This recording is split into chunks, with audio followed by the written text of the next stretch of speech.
तो हम ये कहेंगे,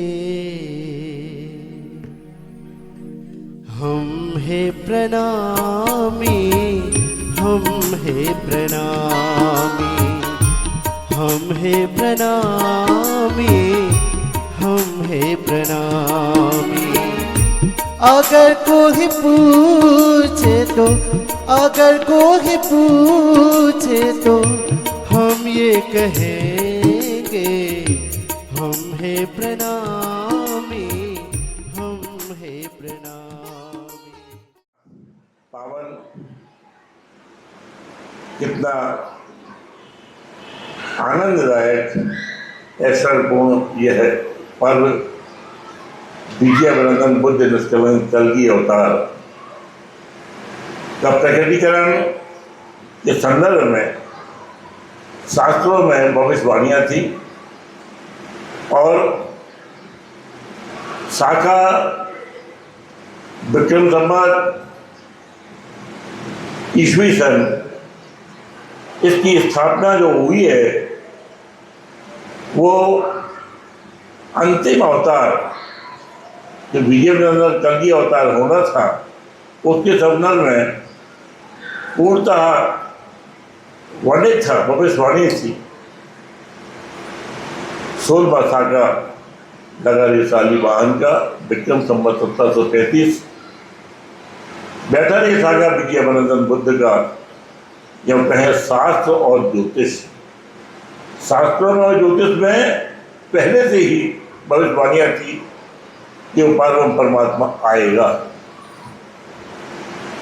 आपसी धनी धनी ने सबको ही कहती आदमी करते पुकार, तो सतवाणी सबकी करी अब आओ करो दीदार। वो समस्त धर्म शास्त्रों की साक्षियाँ थी, भविष्यवाणियाँ थी, उनको सिद्ध किया और साक्षात परम परमात्मा के स्वरूप का सभी ने दर्शन किया। अवसर था विक्रम संवत 1735 का, जब सिद्धि साहिब जी जागरण अभियान के अंतर्गत अपना पूरा जुलूस लेके निकले। कुंभ का पर्व था, देवभूमि हरिद्वार समस्त धर्म के धर्मावलंबी अपना अपना पंडाल लगाए बैठे हुए थे। देखा ये जुलूस किसका है, जिसमें जो वस्त्र हैं, इसमें जो झंडा है, इसमें जो क्रियाकलाप हैं वो तो निर्धारित नहीं है। निर्धारण होता था 4 महीने पहले, जितने भी धर्म हैं सभी का निर्धारण होता था, किसकी कौन सी ड्रेस रहेगी, किसका झंडा रहेगा, क्या रहेगा। सभी को आश्चर्य हुआ ये कौन सा है जुलूस निकल रहा है। पूछा, जो वहाँ के विद्वान थे, धर्माचार्य थे अनेक धर्मों की, चारों धर्मों के, पूछा आपका ये कौन सा धर्म है। प्यारे की राम के धनी की सुंदर साहब जी हमारे वरिष्ठ धर्म उपदेशक पंडित श्री महाराज जी से साल गर्भित वचनों को सुना, कान्हा जी की पहचान, बुद्ध निष्कलंक की पहचान को अपन सरल शब्दों में बताया।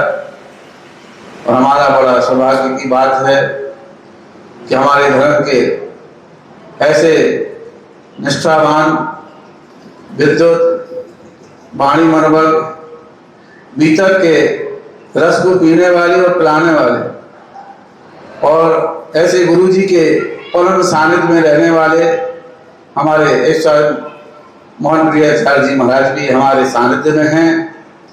उनका आपको थोड़ा परिचय तो सभी जानते हैं, पहचानते हैं, लेकिन उनकी जो कार्य क्षेत्र है, उन्होंने बहुत कुछ अपने गुरु जी से सीखा है कि सेवा से पाओगे पार। उन्होंने किस तरह से उनके साथ में रहे बचपन से, मैंने अपने बचपन से देखा। बहुत पहले पतले दुबले रहते थे, ये गुरु जी के साथ में पढ़ना है और बाहर का परिक्रमा लगा के साथ साथ चिपके रहते थे बालक के जैसे। कभी उन्हें उनका कभी साथ छोड़ा नहीं। और जब भी आए पढ़ना, चारों तरफ गुरु जी के साथ में रहना, उनके वचनों को साथ में, ऐसा उन्होंने उनसे जो रत्न प्राप्त किया, उन्हें जो ज्ञान प्राप्त किया, उस रत्नों को उन्होंने संसार में ऐसी एक माला पुरोई, जिसको प्राणनाथ मिशन के नाम से अपन जानते हैं, उस मिशन को जोड़कर उन्होंने जो संसार में अनेक संस्थाओं में जोड़कर वाणी का प्रचार प्रसार किया। और आज भी वो कोई ना कोई कार्य क्षेत्र में लगे रहते हैं। जब भी अगर आसपास कहीं आते हैं, रीवा, छतरपुर, जबलपुर, भोपाल, सागर, तो पन्ना अवश्य आते हैं, क्योंकि पन्ना से उनका बहुत लगाव रहता है। इस भूमि में सारे बड़े बड़े ही हैं, हम सब तो कहते हैं कि जब भी उनको याद आती है पन्ना, किसी को बिना बताए इस भूमि में चले जाते हैं। तो ऐसा प्रेम रखने वाले, ऐसा निजानंद संप्रदाय का प्रचार प्रसार करने वाले, और ऐसे हमारे प्रिय से अनुरोध है कि वो आए अपने मीठे वचनों से धामधनी के बुद्ध निष्कलंक को उतार के उपलक्ष्य में कुछ अपने सारगर्भ वचनों को सुंदर साथ उसको बोध करें। बोलो श्री प्राणनाथ प्यारे की जय। श्री मोहन प्रियाचार्य। श्री प्राणनाथ तुम सत्य हो, तुमसे चलत जहाज, मैं अधीन करनी नहीं, बाह ग्रहे की लाज, बाह ग्रहे की लाज। आज श्री 5 पद्मावतीपुरी धाम पन्ना बंगला दरबार में हिंदू नव वर्ष का सुंदर कार्यक्रम आयोजित आप लोगों ने किया। ट्रस्ट बोर्ड की ओर से, विद्वत समाज और समस्त धाम के सुंदर साथ की ओर से प्रातःकाल ही आज बहुत ही अच्छा लगा कि नव वर्ष के उपलक्ष्य में इतने सुंदर साथ आरती में एकत्रित हुए, और उस शोभा को देख करके और सुंदर साथ के संगठन को देख करके ऐसा लगा कि साक्षात श्री जी के समय में भी इसी तरह आरती के समय में सुंदर साथ उपस्थित होते रहे होंगे, और आज उसी चीज को दोबारा देखने का मौका मिला। तो देखिए, महामती प्राणनाथ जी हरिद्वार गए, 350 साल होने आ रहे हैं। विजयाभिनंदा निष्कलंक बुद्धावतार की पदवी से विभूषित हुए। उसका आलेख कोई इतिहास में है कि नहीं, इसकी मैंने बड़ी खोजी की। तो हरिद्वार में जितने भी पंडा समाज है, वो लोग सबका रिकॉर्ड रखते हैं, पर उन सब पंडों के मंडली में मैं सब जगह गया, सभी ने बताया कि 250 साल तक का रिकॉर्ड हमारे पास है। आप 350 साल पहले की बात पूछ रहे हैं, तो हमारे पास कोई रिकॉर्ड नहीं है। फिर विक्रम संवत 1735 में हरिद्वार में महाकुंभ हुआ कि नहीं, पुराने पंचांग के आधार पे इसकी खोज की गई, और वो हरिद्वार में हमारा रिकॉर्ड न मिलने के कारण हम लोग महामती प्राणनाथ चतुर्थ शताब्दी मनाते हुए रथ यात्रा के साथ हरिद्वार हर की पैड़ी में हम लोग गए। सभी संत गुरुजन हम लोग गए, और वहाँ झंडा लहराते हुए जय जयकार हम लोगों ने किया। महामती प्राणनाथ की जय, विजयाभिनंदन निष्कलंक बुद्धावतार की जय। तो वहाँ हर की पैड़ी में गंगा महासभा करके एक संस्था है, जो हर की पैड़ी की देखरेख में सरकार ने उस संस्था को व्यवस्थित किया है। उस संस्था के अध्यक्ष दौड़े आए कि आप लोग कौन है, क्या बोल रहे हैं। हम लोगों ने कहा कि हमारे महामती प्राणनाथ जी इसी हर की पैड़ी में विक्रम संवत 1735 के महाकुंभ के मेले में पधारे थे, और यहाँ बहुत बड़ा शास्त्रार्थ का कार्यक्रम भी हुआ था। इसलिए उसी इतिहास को दोहराने के लिए हम लोग आए हुए हैं, क्योंकि उनका चतुर्थ शताब्दी वर्ष चल रहा है। तो उन्होंने बड़ा आदर सत्कार किया, और सभा के ऑफिस में हम लोगों को लेकर के गए। हमारे आदरणीय सदानंद जी महाराज भी थे, हम भी थे, और भी संत मंडली साथ में हम लोग थे। तो वहाँ हमने पूछा कि आपके पास कोई रिकॉर्ड है, पुराना रिकॉर्ड है? उन्होंने कहा हमारे पास केवल देश जो स्वतंत्र हुआ उसके बाद का तो रिकॉर्ड है कि यहाँ पर सारे राष्ट्रपति आए, जो प्रधानमंत्री आए, गवर्नर आए, या मुख्यमंत्री आए, या कोई भी विद्वान शंकराचार्य आए, तो वो रिकॉर्ड हम लोग एक बही खाता में रखते हैं, निरीक्षण बही में। उसके पहले का हमारे पास नहीं है। तो हम लोगों ने कहा वो निरीक्षण भाई हमको भी दीजिए, हम लोग भी लिखते हैं इसमें, क्योंकि हम भी महामती प्राणनाथ चतुर्थ शताब्दी में आए हुए हैं। तो उन्होंने वो बही खाता निकाल करके हमारे सामने रखा, तो मैंने उसमें लिख दिया कि विक्रम संवत 1735 में प्राणनाथ जी आए थे, शास्त्रार्थ हुआ था और निष्कलंक बुधावतार के रूप में वो घोषित हुए थे। उसी पावन पर्व को आगे इतिहास में लाने के लिए हम लोग दोबारा यहाँ पर आए हैं। पूरा पेज भर करके लिखा और लिखने के बाद फिर अब क्या है कि वहाँ तो रिकॉर्ड हमारा स्थापित हो गया, क्योंकि इतिहास पुराना नहीं है तो इतिहास फिर हम लोग रिकॉर्ड में कायम कर सकते हैं, ये खुशी की बात है। फिर आप देखिए कि प्राणनाथ जी को विजयाविनंद निष्कलंक बुधावतार की ये पदवी से विभूषित किया गया।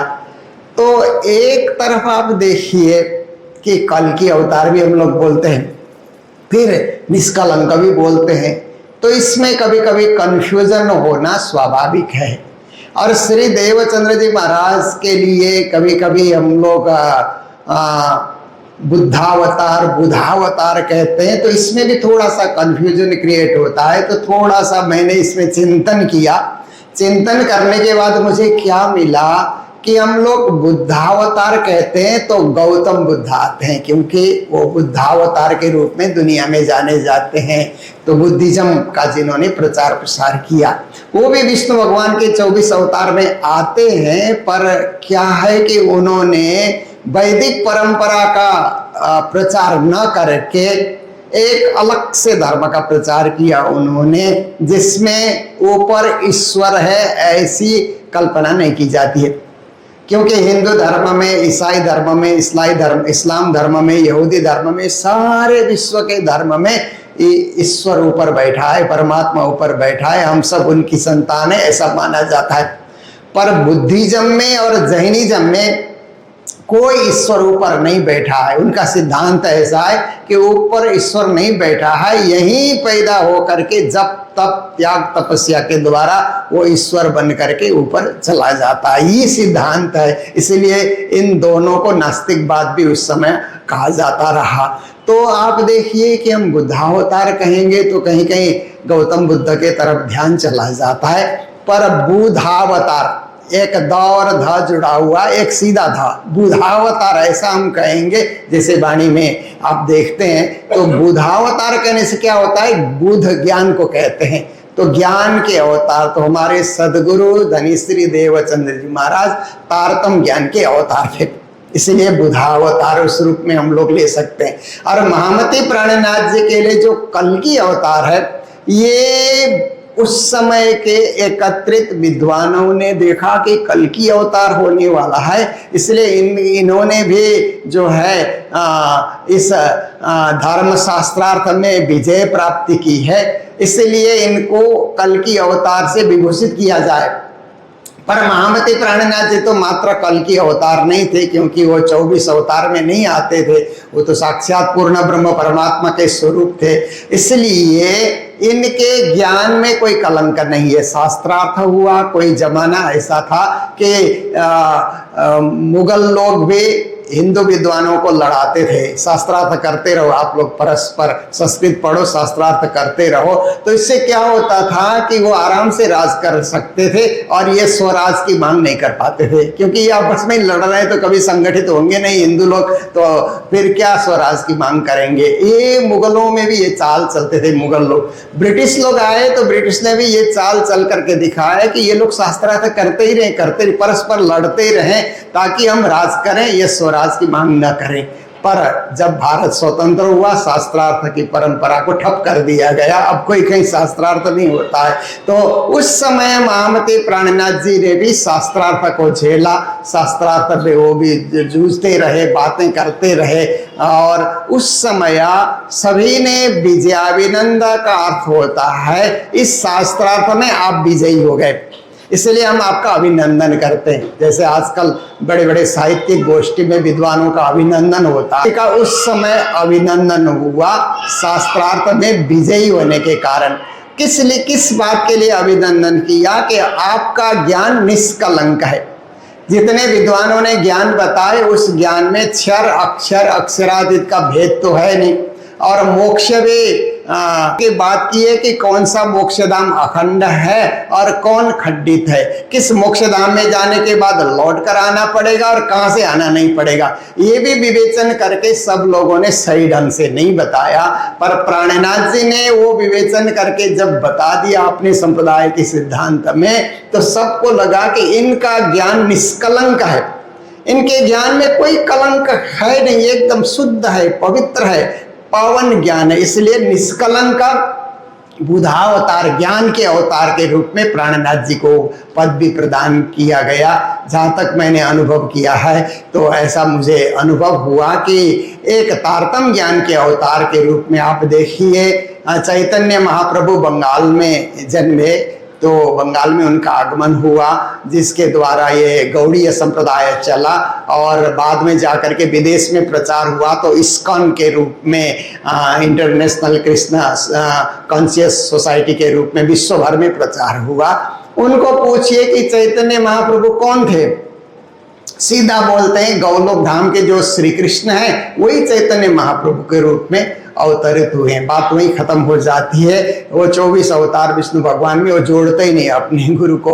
तो ऐसे ही हमें भी कोई पूछे कि महामती प्राणनाथ जी या सदगुरु देवचंद जी कौन थे, तो हम सीधा राज जी और श्यामा जी के अवतार के रूप में श्री देवचंद जी महाराज को, राज जी के अवतार के रूप में, पूर्ण ब्रह्म परमात्मा के स्वरूप के रूप में प्राणनाथ जी को हम लोग मानते हैं।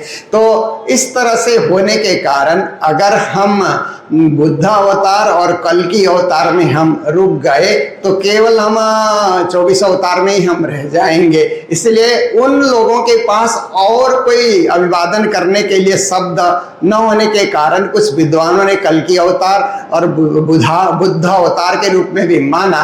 पर हमारे दृष्टि से और हमारी सोच से ये है कि वो मात्र 24 अवतार में नहीं है, वो तो साक्षात दिव्य परमधाम से आए हुए हैं। इसीलिए बुधावतार और निष्कलंक अवतार ही हमारे लिए उपयुक्त एक संबोधन रहेगा। तो इस प्रकार से श्री प्राणनाथ जी महाराज ने उस समय ये जो शास्त्रार्थ हुआ, शास्त्रार्थ में सब तो चाहते थे कि कौन जीतेगा कौन हारेगा उसको देखने की इच्छा लेकर के बैठे थे।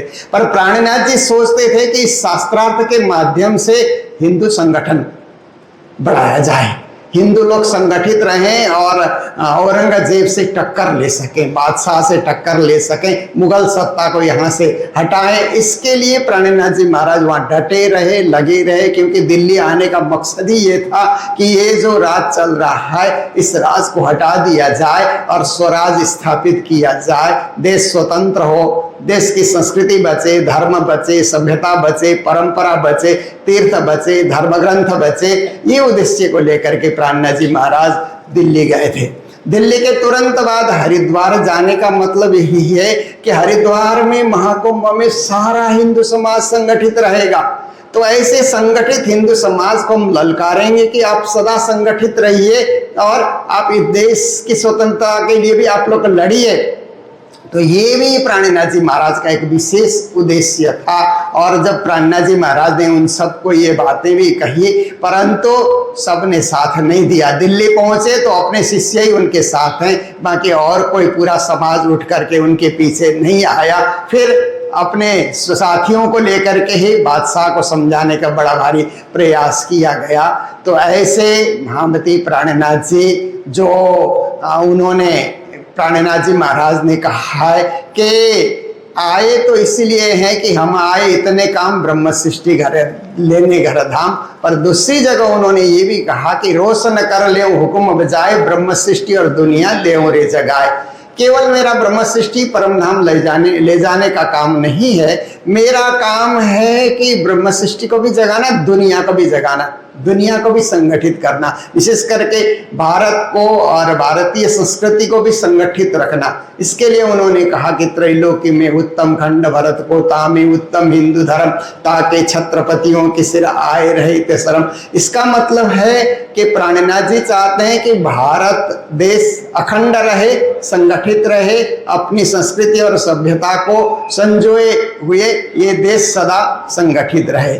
और जब विश्व के विषय में प्राणनाथ जी महाराज जब भी बोलते हैं तो उस समय विश्व धर्म की बातें करते हैं। जहाँ विश्व में हम जाते हैं तो विश्व धर्म एकता, विश्व मानव एकता की बात होती है। पर भारत की जब हम बात करते हैं तो भारतीय संस्कृति, भारतीय धर्म और भारतीय परंपरा को कायम रखना चाहिए। और सुंदर साथ समाज में जब श्री जी महाराज बोलते हैं तो सबको ब्रह्म सृष्टि के रूप में अपनी पहचान होनी चाहिए, सबको जागना चाहिए और सबको उस दिव्य परम धाम की आराधना करते हुए अंततो गत्वा उसी परम धाम में जाना चाहिए। तो इस प्रकार बहुउद्देशीय विचारधारा को लेकर के प्राणनाथ जी महाराज ने वाणी लिखी है। वाणी जब हम लोग पढ़ते हैं तो अलग अलग भाषाओं में, अलग अलग विषय में, अलग अलग सिद्धांत को उन्होंने समेट करके कहीं सुंदर साथ को उन्होंने जगाया, कहीं भारत के देशवासियों को उन्होंने जगाया, कहीं विश्व भर के लोगों को उन्होंने जगाया है। ये बहुत बड़ी चीज वाणी में निहित है। इसीलिए ऐसी वाणी को पाकर के हम लोग गौरव का अनुभव करते हैं। और जब यूनिवर्सिटी में गोष्ठियां हम लोग कराते हैं तो वहाँ के विद्वान इस पे चर्चा करते हैं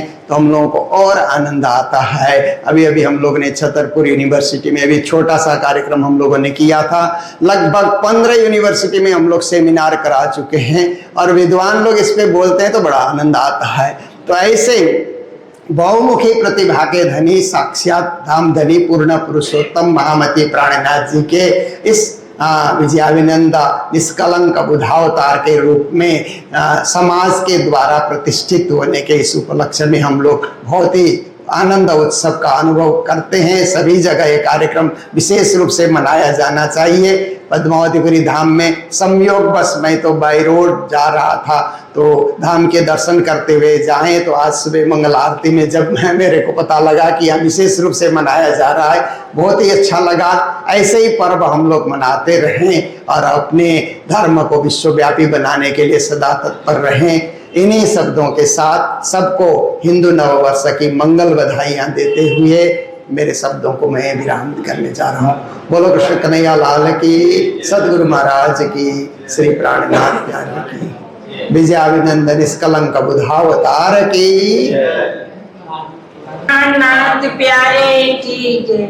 श्री विजयानंद बुद्ध निष्कलंक अवतार स्वामी श्री प्राणनाथ जी की प्रकटन पे सब सुंदर साथ को बधाई। राज्य के चरणों में कोटि कोटि प्रणाम। सभी उपस्थित हमारे विद्युत जन, पद्मावतीपुरी धाम के वरिष्ठ विद्वान पंडित श्री खेमराज जी, सिलीगुड़ी कालीम्पोंग से पधारे हुए श्री 108 मोहन प्रियाचार्य जी, सभी जितने भी न्यासी पुजारी दादा भाई जो विद्वानों में भी हैं और जाति के काम में भी हैं, सभी पुजारियों को और विद्युतियों को, सभी को मेरा प्रणाम। आज का जो पर्व है वो हमारे परिणामी समाज के लिए गौरव की बात है।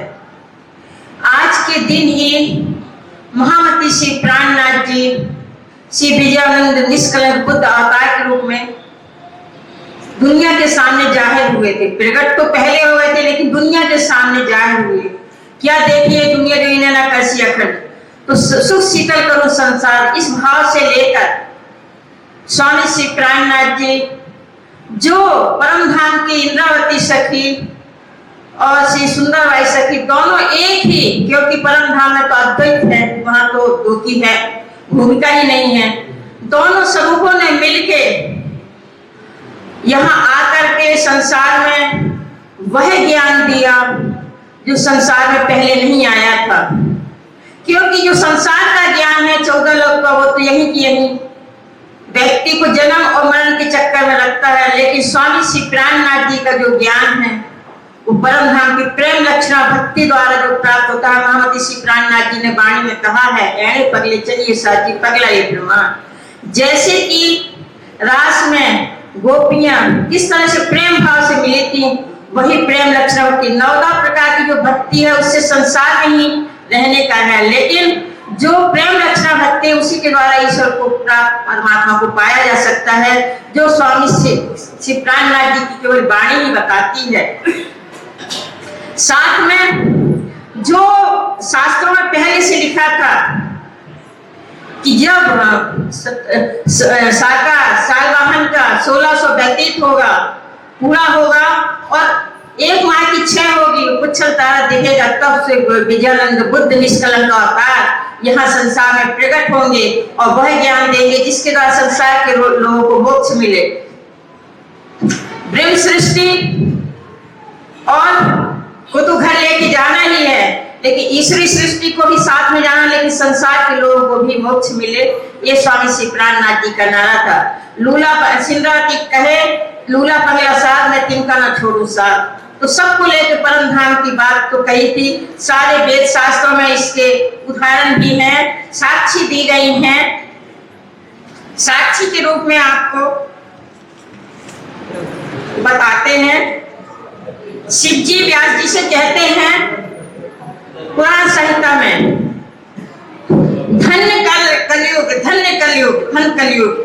तो पूछते हैं व्यास जी की ऐसा क्या होने वाला, तब शिव जी कहते हैं कि कलयुग के 28वें कलयुग में वो ब्रह्म सृष्टि, वो ब्रह्म रूप में प्रकट होंगे, जिनके द्वारा जो कलयुग सबसे अधम माना जाता है वो भी धन हो जाएगा, क्योंकि वह पूर्ण परमात्मा पुरुषोत्तम यहाँ प्रकट होगा और यहाँ संसार में सबको मुक्ति और शांति देगा।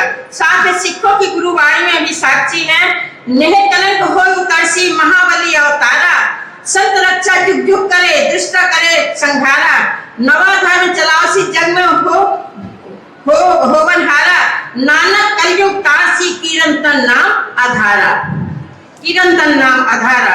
इसी तरह से राजा परीक्षित से व्यास सुखदेव जी कहते हैं कि एक कलयुग में सभी सतयुग के, त्रेता के और द्वापर के सभी लोग आना चाहते हैं, सारी प्रजा कलयुग में आना चाहती है। तब परीक्षित पूछते कि ऐसा क्या, क्योंकि कलयुग तो बहुत ही सबसे बुरा माना गया है, अधम है, मानो इसके तो ये तो धर्म पे चलने वाला नहीं। तब कहते हैं सुख जी, क्योंकि उस समय ब्रह्म प्रिया परम धाम से उतर के आएंगी और यहाँ संसार में आकर के अपना वह ज्ञान देगी जिसके द्वारा संसार के लोगों को मोक्ष प्राप्त होगा।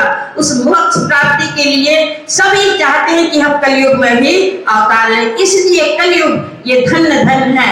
ऐसे स्वामी श्री प्राणनाथ जी इस युग में आकर के इस कलयुग को धन्य किया है, ये स्वामी श्री प्राणनाथ जी की वाणी है। साथ में जब हरिद्वार के बीच में 1735 में स्वामी श्री प्राणनाथ जी पहुंचते हैं और वहां जब इनका नया वो देखते हैं, रूप देखते हैं, क्योंकि जब भी कुंभ का मेला लगता है तो जितने भी धर्मावलंबी होते हैं उनकी बैठक होती है, मीटिंग होती है, उसमें तय किया जाता है किसको कैसा, कौन सा उनका झंडा होगा, कैसे उनके वस्त्र होंगे। स्वामी श्री प्राणनाथ जी जब जाते तो कहते हैं ये कौन सा धर्म है, ये तो नए लोग हैं। जब इनसे बात की होती धर्म वहाँ के धर्मावलंबियों से, धर्माचार्य लोगों से, तो वो कहते हैं कि भाई आप अपना परिचय दीजिए, क्योंकि हमने तो आपको पहले नहीं देखा और जब सारी चीजें तय होती तब भी आपको नहीं देखा, तो आप कौन हैं?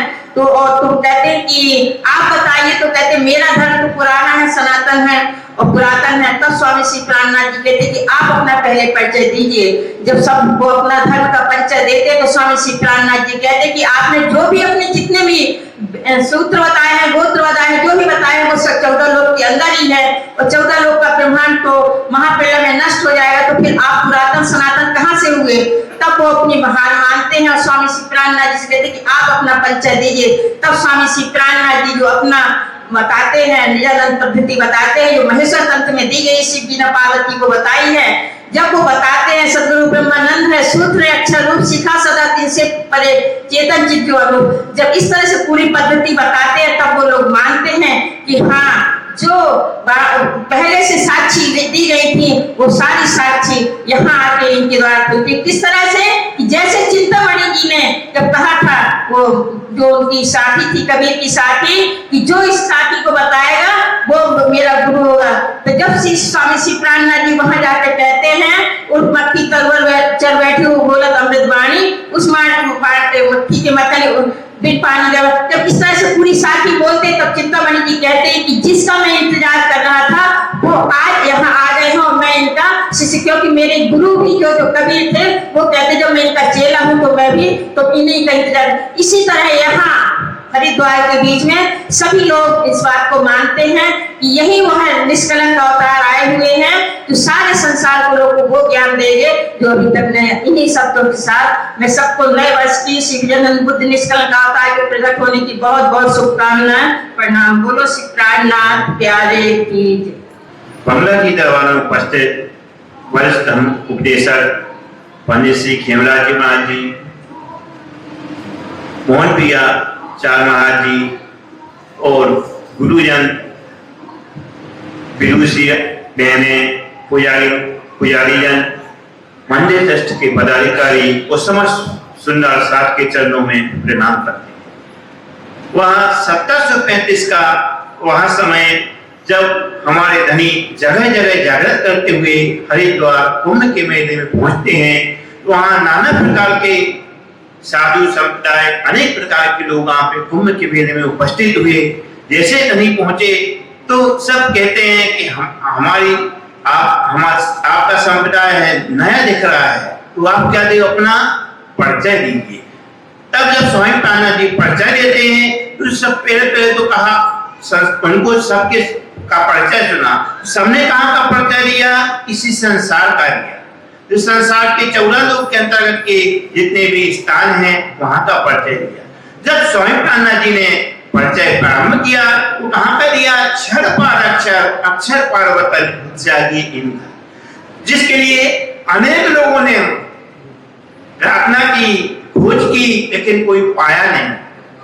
उसका बताया कि क्षर के पार अक्षर है, अक्षर पार परम धाम है, जहां से हम आए, जहां के हम रहने वाले हैं। ये बात आज तक किसी ने नहीं सुनी थी। वह हर वेद शास्त्रों की आगमवाणी गीत मिली, तुम आए करो दीदा, वह श्रवण के पूरे हुए आकर के दर्शन करो। सबकी साक्षी थी। जो परीक्षित ने कहा था कि कब आएंगे, 28 में कलयुग के अंतर्गत आएंगे। तो वहां निशान धूमकेतु के 1 हुआ। ये सब जो निशान है आकर के क्या हो गए, 1735 में कुंभ के मेले के समय सब प्रकट हुए। इससे स्पष्ट होता है कि कौन आ गए, साक्षात बुद्ध निष्कलंक अवतार अवतरित हो चुके हैं। अब 3 वेद निष्कलंक इसलिए कहा गया है, 3 वेद तो आ गए थे, लेकिन 4था वेद जो सुसम्य वेद है अभी तक उसकी जानकारी किसी को नहीं थी। जब स्वामी प्राणनाथ जी आए तो उन्होंने कहा की बात बताई, परम धाम की बात बताई, क्षर के पर अक्षर की बात बताई। तो ये समझ गए कि यही कौन है, वो निष्कलंक अवतार साक्षात स्वामी श्री प्राणनाथ जी है। अब इससे संसार को क्या मिला, जो देखी मैं दुनिया क्यों कर करुणा कर। जब धनी आए जगाते जगाते कहा, लूड़ा पांगड़ा सा सिंधावती ना छोड़े, घर पकड़ के बैठावे पार। जिसको लेके जाना है इंद्रावती जी को, कहाँ लेके जाना है, परम धाम लेके जाना है।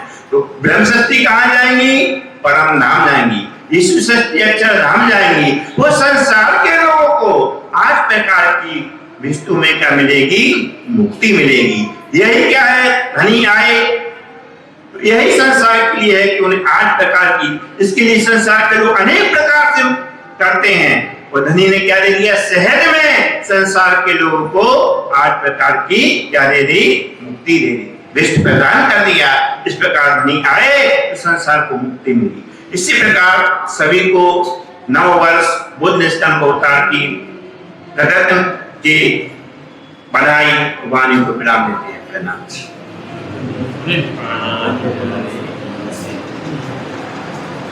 बोलो श्री प्राणनाथ प्यारे की जय।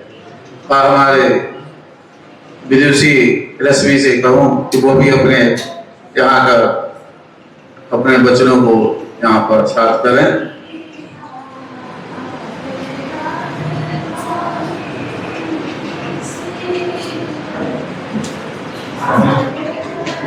बोलिए श्री प्राणनाथ प्यारे की जय। विजयाविनंद बुद्ध निष्कलंक अवतार की जय। बंगले की दरबार में सिंहासन पर विराजमान धाम दुल्हा के चरणों में मेरा कोटि कोटि प्रणाम। परम श्रद्धे श्री गुरु जी सिलीगुड़ी से पधारे परम श्रद्धेय श्री मोहन प्रियाचार्य जी, हमारी विदुषी श्रीमती मधु शर्मा जी, पुजारी जी और हमारे परम श्रद्धेय दादा भाई पुजारी जी, हिमांशु भैया, प्रिंस भैया, कीर्ति बहन, मंदिर के पदाधिकारीगण और सभी सुंदर साथ के चरणों में मेरा कोटि कोटि प्रणाम। आवसी धनी धनी सब कहें आदमी करती पुकार, सुसतवाणी सत्य हुई आए की करो दीदार। जिस तरह आदमी भविष्य वक्ताओं ने पहले से ही वेद शास्त्र में लिखा हुआ था कि वो पूर्ण ब्रह्म परमात्मा विजयाभिनंद बुद्ध निष्कलंक इस कलयुग में आएंगे और अपने स्वरूप को जाहिर करेंगे, तो यह वो पावन समय था विक्रम संवत 1735, वो हरिद्वार का मेला जहां महामती प्राणनाथ जी बुद्ध निष्कलंक विजयाभिनंद के रूप में जाहिर हुए। जब महामती प्राणनाथ जी हरिद्वार पहुंचते हैं तो वहां विभिन्न संप्रदाय के 4 वर्ण, 6 शास्त्र, 10 नाम सन्यासी सभी विद्वान जुड़े हुए थे और सब महामती प्राणनाथ जी की तरफ शंका की दृष्टि से देख रहे थे। बीतक में जितना भी प्रसंग आता है तो महामती प्राणनाथ जी हमें यहाँ एक सीख देते हैं, क्योंकि महामती प्राणनाथ जी तो साक्षात अक्षरातीत थे, उन्हें कुछ सिद्ध करने की जरूरत नहीं थी। लेकिन हरिद्वार मेले में वहां जो बड़े बड़े साधु संत बैठे हुए थे वो अपने ज्ञान के अहंकार में डूबे हुए थे। यदि श्री जी उनके अहंकार को समाप्त नहीं करते तो कैसे वही लोग मिलकर इन्हें विजयाभिनंद बुद्ध निष्कलंक के रूप में जाहिर करते। इसलिए महामती प्राणनाथ जी ने सबके चरणों में नतमस्तक होकर कहा, हे साधु संतों, आपका ज्ञान तो अगाध है, आप सनातन से चले आ रहे हैं, तो पहले आप अपना परिचय दीजिए। और इस तरह जब सभी ने अपना परिचय दिया तो सबने इस क्षर ब्रह्मांड की बात की। जैसा कि अभी हमारे गुरु जी मोहन प्रियाचार्य जी ने भी बतलाया है कि संसार में जितने भी धर्म आए हैं, किसी ने भी क्षर के परे उस अक्षर और अक्षरातीत का ज्ञान नहीं दिया है, क्योंकि जो वेद हैं, जो शास्त्र हैं, सब इस क्षर ब्रह्मांड के ही हैं और वहां तक का ही ज्ञान जिसमें लिखा हुआ है तो उसके आगे कैसे बढ़ सकते थे। लेकिन जब महामती प्राणनाथ जी हरिद्वार मेले के अंतर्गत सारे जितने भी बड़े बड़े साधु संत से सबसे एक ही बात करते थे कि आपने अपना जो भी ज्ञान बताया, जो भी बातें बताई, वो सब इस क्षर ब्रह्मांड की बताई हैं और महाप्रलय में तो क्षर ब्रह्मांड नष्ट हो जाता है, तो आपका इष्ट, आपका परमात्मा कहाँ रहता है।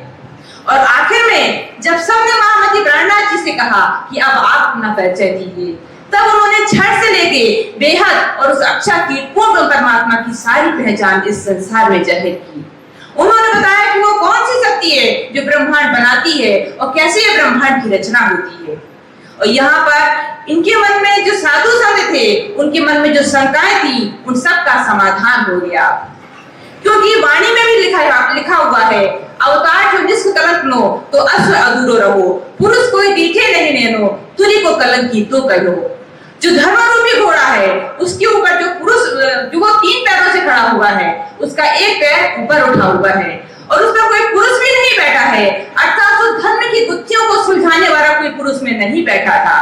जब महामती प्राणनाथ जी आए, विजयाभिनंद बुद्ध निष्कलंक के रूप में जाहिर हुए, तो उस धर्म रूपी घोड़े पर वो सवार हुए और जो एक पैर उनका मुड़ा हुआ था, अर्थात जो संसार में 4 वेद आए हैं, यजुर्वेद, सामवेद, अथर्ववेद और ऋग्वेद। जो अथर्ववेद था उसका रहस्य आज तक संसार में किसी ने नहीं खोला था, उसके रहस्य को महामती प्राणनाथ जी ने तारतम्य ज्ञान रूपी तलवार से जाहिर किया। और इसके अलावा जो 3 वेद और आए हुए थे जो उस परमात्मा की वास्तविक पहचान नहीं बदला सकते थे, उस पहचान को भी महामती प्राणनाथ जी ने जाहिर किया। और इन सब बातों से प्रभावित होकर और इन सब बातों को सत्य मानकर ही वो हरिद्वार मेले में विक्रम संवत 1735 में सारे भारतवर्ष के विद्वानों ने और आचार्यों ने मिलकर महामती प्राणनाथ जी को विजयाभिनंद बुद्ध निष्कलंक के रूप में जाहिर किया और कैसे वो इस ज्ञान को सारे संसार में जाहिर करके पूरे ब्रह्मांड को अखंड कर रहे हैं। ऐसी पावन बेला में मैं आप सभी को इस नव वर्ष और विजयाभिनंद बुद्ध निष्कलंक की जाहिर होने के वर्ष उपलक्ष्य में खूब खूब शुभकामनाएं देती हूँ। बोलो श्री प्राणनाथ प्यारे की जय। बहुत बहुत राज्य का आशीर्वाद और कीर्ति से कहूंगा कि वो भी आए और अपने बच्चों को यहाँ पर प्रकट करें। श्री प्राणनाथ प्यारे की, धाम के धनी की, विजय अभिनंदन बुद्ध निष्कलंक अवतार महामती श्री प्राणनाथ की। धामधनी का दरबार और इस दरबार में सिंहासन पर विराजमान हमारे धाम धूला के चरणों में कोटि कोटि प्रणाम और धामधनी की हजूरी समस्त पुजारी जन के चरणों में भी मेरा कोटि कोटि प्रणाम। और जो हमारे बीच में विद्वान हैं, सिलीगुड़ी से पधारे हुए परम आदरणीय श्री मोहन प्रियाचार्य जी, उनका भी मैं कोटि कोटि प्रणाम करती हूँ। और जो हमारे बानू भाई साहब हैं, जो ऐसे अनेक कार्यक्रम हमेशा अग्रणी होकर करते हैं, उनका भी मैं अभिनंदन वंदन करती हूँ। और समस्त सुंदर सार जो धामधनी के लाडली हैं, प्यारे सुंदर सार जी, अभी आपने सभी गुरुजनों से सुना कि संवत 1735 में कैसे हमारे धामधनी हरिद्वार के मेले में गए और समस्त धर्मों की जब बातें सुनी तो उन्होंने ये जाना कि समस्त जो धर्म वाले हैं ना, क्योंकि धर्म शास्त्रों में पहले से धनी की आने की भविष्यवाणियां थी, लेकिन कहते हैं ना कि जिन जानो शास्त्रों में कुछ नहीं, शास्त्रों में सब कुछ, पर जीव सृष्टि क्या जाने जिनकी अकल है तुझ। पार की बातें तो जो वहां से आया है वही जान सकता है, तो जीव के लोग उस बातों को कैसे जान सकते। जब सबने अपना परिचय दिया तो यहाँ पर महामती श्री प्राणनाथ जी यहाँ पर कहते हैं कि अब आप सब मेरी बातों को सुनिए। यहाँ पर हरिवंश पुराण में मैं आपके ही ग्रंथों से साक्षी देता हूँ कि हरिवंश पुराण में यहाँ पर व्यास जी राजा जन्मेजय से कहते हैं कि सुनो जन्मेजय राजा, यहाँ पर 28वें कलयुग में यहाँ पर स्वयं पूर्ण परमात्मा ब्रह्म प्रियाएं आएंगी अपनी धामधनी के साथ। तो वो पूछते हैं राजा कि क्या अभी तक यहाँ पर कोई ब्रह्म मोमिन यहाँ पर प्रकट नहीं हुए या अक्षरतीत प्रकट नहीं हुए? शुरू से लेकर के सुखदेव इतने बड़े बड़े ऋषि हुए, तो क्या वो ब्रह्म मोमिन नहीं थे? तो वो कहते कि नहीं, आज तक इस संसार में कोई ब्रह्म मोमिन नहीं हुआ है।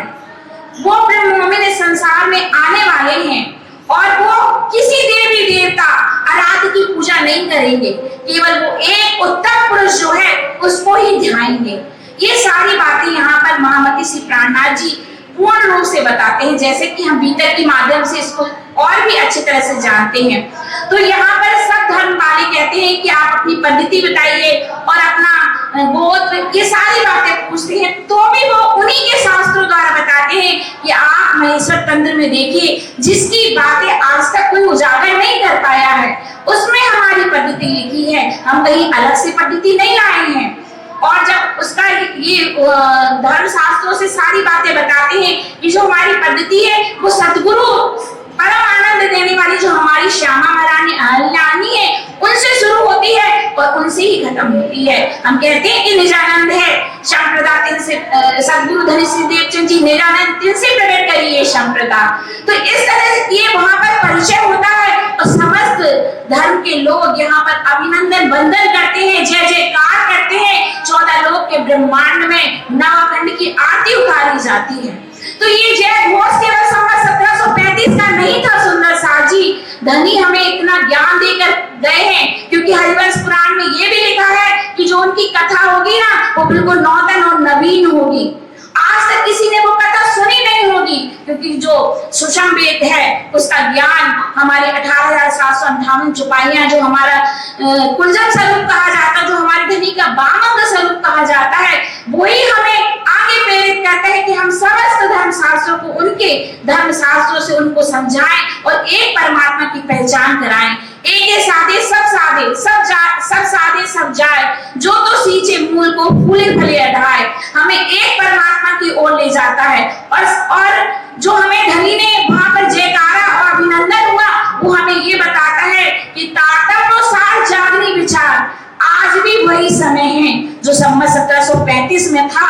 और आज हम इस बंगला दरबार से एक प्रण है कि हम भी इस जागनी के कार्य को आगे बढ़ाएंगे, क्योंकि वहां पर तो हमारे धनी संसार में जाहिर हो गए और उन्होंने हमें ये वाणी भी दी। धनी तो आए तो उन्होंने तो हमें इतना बड़ा खजाना दिया कि हम उसके द्वारा सारे संसार के लोगों को समझा सकते हैं। और उन्होंने हमारी कितनी महिमा समस्त धर्म शास्त्रों में गाई है।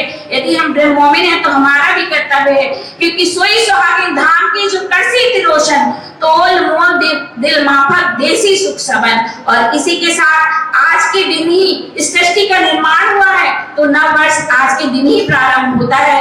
तो ऐसे आज के पावन दिन में आज हम इस बंगला दरबार में विराजमान हैं, यह भी हमारे लिए बहुत सौभाग्य का दिन है और आज हम इस नव वर्ष को मना रहे हैं। तो आप सबको नव वर्ष की ढेर सारी शुभकामनाएं और हम अपनी इस जागनी के बीड़ा को आगे बढ़ाएं, इसका प्रेरणा यहीं से। बोलिए श्री प्राणनाथ प्यारे की।